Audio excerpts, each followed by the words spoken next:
Hi friends, পাঁচফোড়ন চ্যানেলে আপনাদের সবাইকে স্বাগত।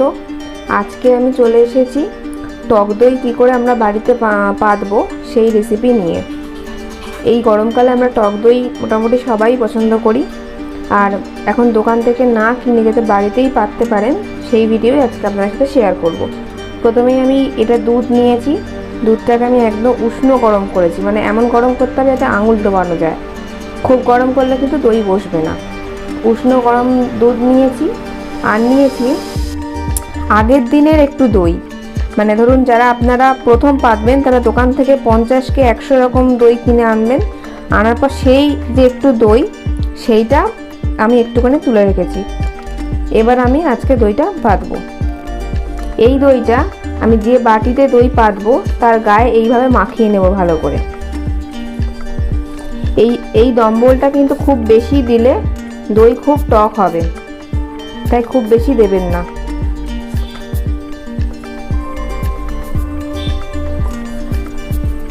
দেখুন আমি পুরো বাটিটা এরকমভাবে দইটা মাখিয়ে নিলাম। এবার আমি ওই দুধটা এই বাটির মধ্যে ঢেলে দিলাম।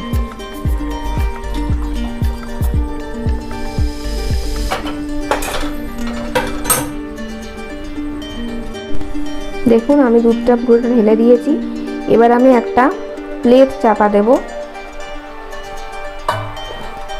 প্লেট চাপা দিয়ে তারপরে কিন্তু একটা এরকম নোড়া, মানে ভারী কিছু চাপা দিতে হবে। আমি নোড়া চাপা দিলাম। আর এই যে চাপা দেওয়ার পর আর কিন্তু এই বাটিটাকে একটুও নড়ানো যাবে না, কারণ নড়লে কিন্তু আর দই বসবে না। এটা সারা রাত আমার এরকম থাকবে, এই রকম অবস্থাতেই, একটুও নাড়ানো যাবে না। আর কাল সকালবেলা আমি এটা ফ্রিজে ঢুকিয়ে দেবো। তারপর যখন আমি খাবো দুপুরবেলা, ঠিক তার 1 ঘন্টা আগে ফ্রিজ থেকে বার করে নেব। ফ্রেন্ডস, পরের দিন সকাল হয়ে গিয়েছে আমার।